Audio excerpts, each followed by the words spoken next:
민수기 23장. 발람이 발락에게 말하였다. 저에게 필요하니 이곳에다가 제단 7을 만들어 주시기 바랍니다. 그리고 저에게 필요하니 이곳에다가 숫송아지 7마리와 순양 7마리를 준비하여 주시기 바랍니다. 그리하여 발락은 발람이 말한 대로 하였다. 발락과 발람은 제단마다 숫송아지와 순양을 한 마리씩 바쳤다. 발람이 발락에게 말하였다. 임금님께서는 제물 곁에 서 계시기 바랍니다. 저는 가볼 데가 있습니다. 어쩌면 주님께서 저를 만나러 오실지도 모르겠습니다. 주님께서 저에게 밝히 나타내 주시는 것이면 어떤 말씀이든지 제가 임금님께 말씀드리겠습니다. 그러면서 발람은 오솔길을 걸어갔다. 하나님이 발람에게 나타나셨다. 발람이 하나님께 아뢰었다. 7 제단은 제가 준비하였습니다. 그리고 각 제단마다 숫송아지와 순양을 한 마리씩 바쳤습니다. 주님께서는 발람의 입에 말씀을 넣어주시면서 발락에게로 돌아가서 그대로 말하라고 하셨다. 발람이 발락에게로 돌아와서 보니 발락이 번제물 곁에 그대로 서 있었다. 모압 고관들도 모두 그와 함께 있었다. 발람이 예언을 선포하였다. 발락이 나를 시리아에서 데려왔다. 모압의 왕이 나를 동쪽 산골에서 데려왔다. 와서 자기에게 유리하게 야곱을 저주하라 하고 와서 이스라엘을 규탄하라 하였지만 하나님이 저주하지 않으시는데 내가 어떻게 저주하며 주님께서 꾸짖지 않으시는데 내가 어떻게 꾸짖으랴. 바위산 꼭대기에서 나는 그들을 내려다본다. 언덕 위에서 나는 그들을 굽어본다. 홀로 사는 저 백성을 보아라. 그들 스스로도 자신들을 여느 민족들 가운데 하나라고 생각하지는 않는다. 티끌처럼 많은 야곱의 자손을 누가 셀 수 있겠느냐. 먼지처럼 많은 이스라엘의 자손을 누가 셀 수 있겠느냐. 나는 정직한 사람이 죽듯이 죽기를 바란다. 나의 마지막이 정직한 사람의 마지막과 같기를 바란다. 발락이 발람에게 말하였다. 지금 무엇을 하고 있는 거요? 대적들을 저주해달라고 당신을 데려왔습니다. 그런데 당신은 그들에게 복을 빌어 주었습니다. 발람이 대답하였다. 주님께서 나의 입에 넣어주시는 말씀을 말하지 말란 말입니까? 발락이 그에게 말하였다. 나와 함께 다른 곳으로 가서 보시기 바랍니다. 거기에서는 그들의 일부만 보일 것입니다. 그들이 전부 다 보이지는 않을 것이니 거기에서 나에게 유리하도록 그들을 저주하여 주시기 바랍니다. 그리하여 발락은 발람을 소빈들판 비스가 산 꼭대기로 데리고 갔다. 거기에다가 그는 7 제단을 만들고 각 제단마다 숫송아지와 순양을 한 마리씩 바쳤다. 발람이 발락에게 말하였다. 임금님은 번제물 곁에 그대로 서 계시기 바랍니다. 나는 지난번처럼 주님을 만나 뵈어야 합니다. 주님께서는 발람을 만나셔서 그의 입에 말씀을 넣어주시면서 발락에게로 돌아가서 그대로 말하라고 하셨다. 발람이 발락에게로 와서 보니 발락이 번제물 곁에 그대로 서 있었다. 모압의 고관들도 그와 함께 있었다. 발락이 그에게 물었다. 주님께서 무슨 말씀을 하셨습니까? 발람이 예언을 선포하였다. 발락은 와서 들어라. 십볼의 아들은 나에게 귀를 기울여라. 하나님은 사람이 아니시다.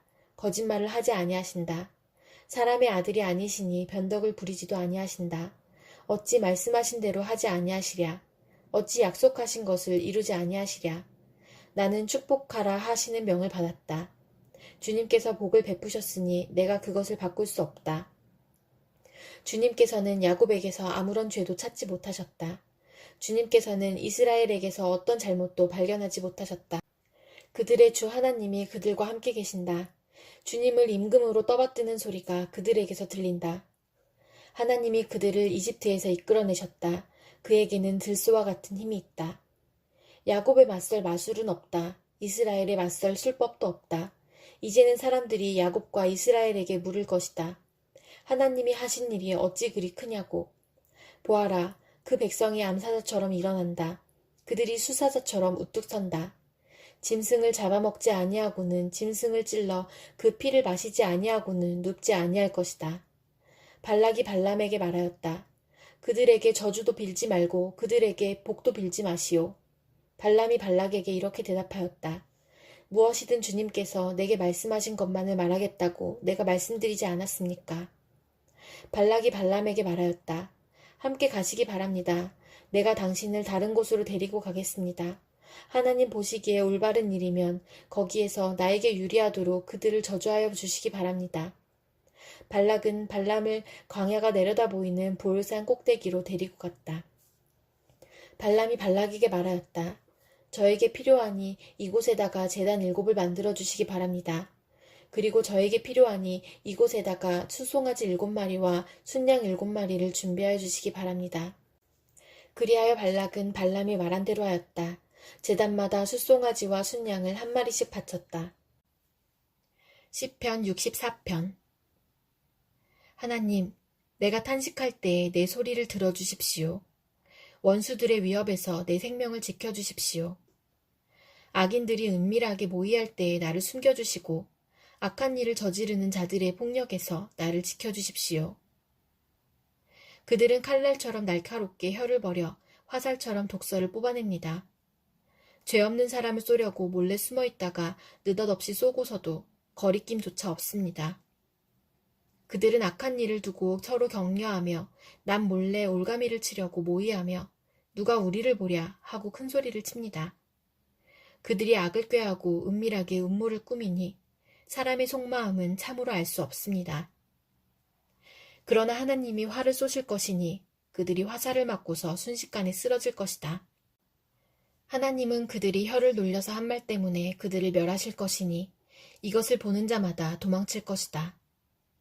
그들은 모두 다 두려움에 사로잡혀 하나님이 하신 일을 선포하며 하나님이 하신 일을 생각하게 될 것이다.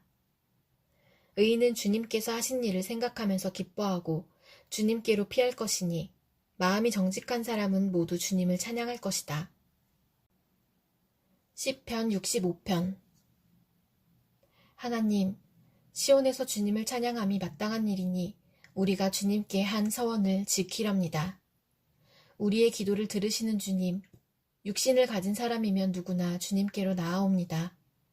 저마다 지은 죄 감당하기에 너무 어려울 때에 오직 주님만이 그 죄를 용서하여 주십니다. 주님께서 택하시고 가까이 오게 하시어 주님의 뜰에 머물게 하신 그 사람은 복이 있는 사람입니다.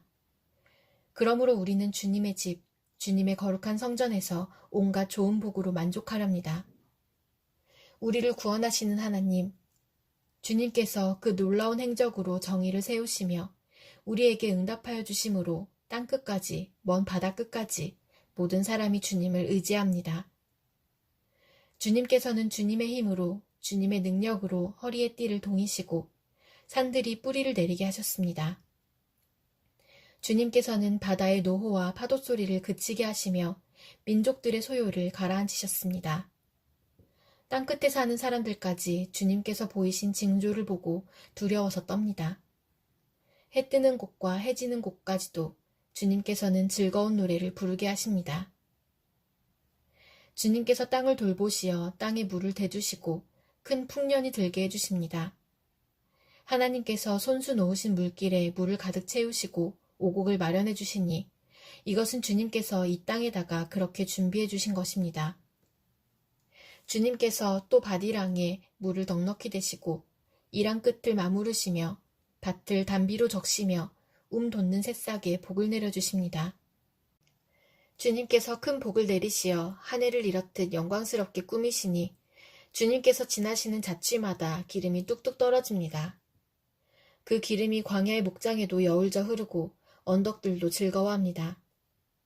목장마다 양떼로 뒤덮이고 골짜기마다 오곡이 가득하니 기쁨의 함성이 터져나오고 즐거운 노랫소리 그치지 않습니다. 이사야 13장. 다음은 아모스의 아들 이사야가 바빌론을 두고 받은 엄한 경고의 예언이다. 너희는 벌거숭이가 된 산 위에 공격신호 깃발을 세우고 소리를 높여서 용사들을 소집하여라. 바빌론의 존귀한 자들이 사는 문들로 그 용사들이 쳐들어가도록 손을 들어 공격신호를 보내라. 나는 이미 내가 거룩히 구별한 사람들에게 명령을 내렸고 나의 분노를 원수들에게 쏟아놓으려고 사기가 충천한 나의 용사들을 불렀다. 저 소리를 들어보아라. 산 위에서 웅성거리는 소리다. 저 소리를 들어보아라. 무리가 떠드는 소리다. 저 소리를 들어보아라. 나라들이 소리치고 나라들이 모여서 떠드는 소리다. 만군의 주님께서 공격을 앞두고 군대를 검열하실 것이다. 주님의 군대가 먼 나라에서 온다. 하늘 끝 저 너머에서 온다. 그들이 주님과 함께 그 진노의 무기로 온 땅을 멸하려 온다. 슬피 울어라. 주님께서 오실 날이 가깝다. 전능하신 분께서 오시는 날, 파멸의 날이 곧 이른다. 날이 가까이 올수록 사람들의 손이 축 늘어지고 간담이 녹을 것이다. 그들이 공포에 사로잡히고 괴로워하고 아파하는 것이 해산하는 여인이 몸부림치듯 할 것이다. 그들은 놀라 서로 쳐다보며 공포에 질릴 것이다. 주님의 날이 온다. 무자비한 날, 진노와 맹렬한 분노의 날, 땅을 황폐하게 하고 그 땅에서 죄인들을 멸절시키는 주님의 날이 온다. 하늘의 별들과 그 성좌들이 빛을 내지 못하며 해가 떠도 어둡고 달 또한 그 빛을 비치지 못할 것이다. 내가 세상의 악과 흉악한 자들의 악행을 벌하겠다. 교만한 자들의 오만을 꺾어놓고 포악한 자들의 거만을 낮추어 놓겠다. 내가 사람들의 수를 순금보다 희귀하게 만들고 오빌의 금보다도 드물게 만들겠다. 땅이 진동하고 땅이 흔들리게 하겠다. 만군의 주님께서 진노하시는 날에, 그 분노가 맹렬히 불타는 날에 이 일이 이루어질 것이다. 바빌론에 사는 외국 사람들은 마치 쫓기는 노루와 같이, 모으는 이 없는 양떼와 같이 각기 제 민족에게로 돌아가고 제 나라로 도망칠 것이다. 그러나 눈에 띄는 자마다 모두 창에 찔리고 잡히는 자마다 모두 칼에 쓰러질 것이다. 그들의 어린 아이들은 그들이 보는 데서 메어쳐서 갈기갈기 찢어지고 그들의 집은 약탈을 당하며 그들의 아내는 강제로 추행을 당할 것이다. 내가 메대 사람들을 불러다가 바빌론을 공격하게 하겠다. 메대 군인들은 은 따위에는 관심도 없고 금 같은 것도 좋아하지 않는다. 그들은 활로 젊은이들을 쏘아 갈기갈기 찢어 죽이며 갓난 아이를 가엾게 여기지 않고 아이들을 불쌍히 여기지 않는다. 나라들 가운데서 가장 찬란한 바빌론, 바빌로니아 사람의 영예요 자랑거리인 바빌론은 하나님께서 멸망시키실 때에 마치 소돔과 고모라처럼 될 것이다. 그곳에는 영원토록 사람이 살지 못하며 오고 오는 세대에도 사는 사람이 없을 것이다. 떠돌아다니는 아랍 사람도 거기에는 장막을 치지 않으며 목자들도 거기에서는 양떼에게 풀을 뜯기지 않을 것이다.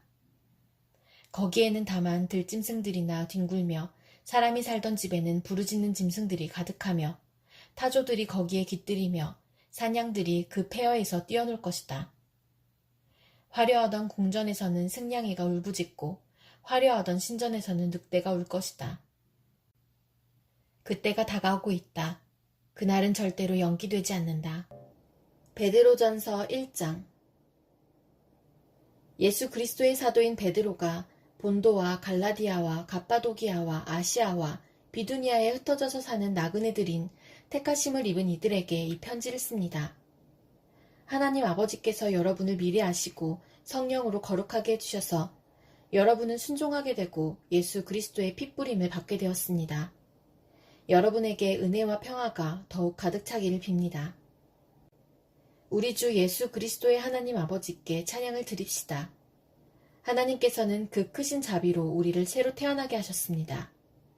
그리하여 그는 죽은 사람들 가운데서 예수 그리스도가 부활하심으로 말미암아 우리로 하여금 산 소망을 갖게 해주셨으며 썩지 않고 더러워지지 않고 낡아 없어지지 않는 유산을 물려받게 하셨습니다.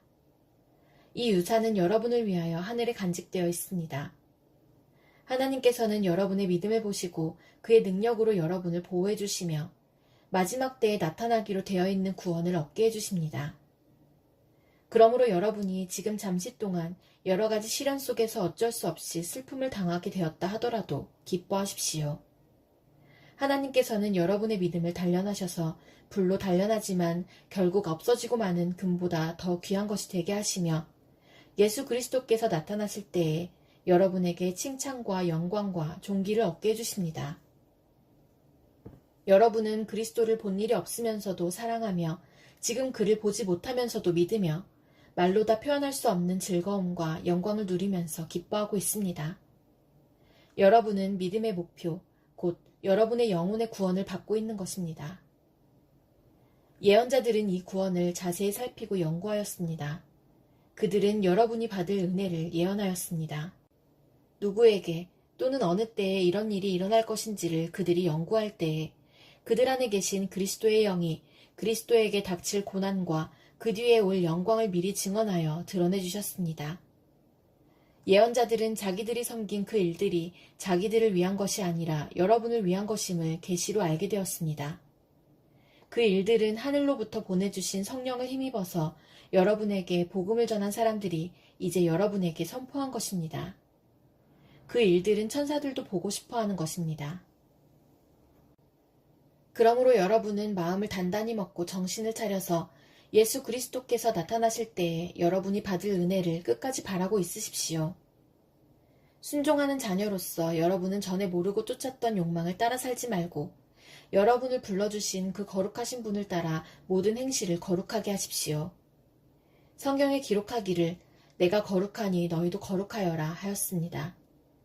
그리고 사람을 겉모양으로 판단하지 않으시고 각 사람의 행위대로 심판하시는 분을 여러분이 아버지라고 부르고 있으니 여러분은 나그네 삶을 사는 동안 두려운 마음으로 살아가십시오. 여러분은 조상으로부터 물려받은 여러분의 헛된 생활 방식에서 해방되었습니다. 여러분도 아시지만 그것은 은이나 금과 같은 썩어질 것으로 된 것이 아니라 흠이 없고 티가 없는 어린 양의 피와 같은 그리스도의 귀한 피로 되었습니다. 하나님께서는 이 그리스도를 세상이 창조되기 전에 미리 아셨고 이 마지막 때에 여러분을 위하여 나타내셨습니다. 여러분은 그리스도로 말미암아 하나님을 믿고 있습니다. 하나님은 그리스도를 죽은 사람 가운데서 살리시고 그에게 영광을 주셨습니다. 그래서 여러분의 믿음과 소망은 하나님을 향해 있습니다. 여러분은 진리에 순종함으로 영혼을 정결하게 하여서 꾸밈없이 서로 사랑하기에 이르렀으니 순결한 마음으로 서로 뜨겁게 사랑하십시오. 여러분은 다시 태어났습니다. 그것은 썩을 씨로 그렇게 된 것이 아니라 썩지 않을 씨, 곧 살아계시고 영원하신 하나님의 말씀으로 그렇게 되었습니다. 모든 육체는 풀과 같고 그 모든 영광은 풀의 꽃과 같다. 풀은 마르고 꽃은 떨어지되 주님의 말씀은 영원히 있다. 이것이 여러분에게 복음으로 전해진 말씀입니다.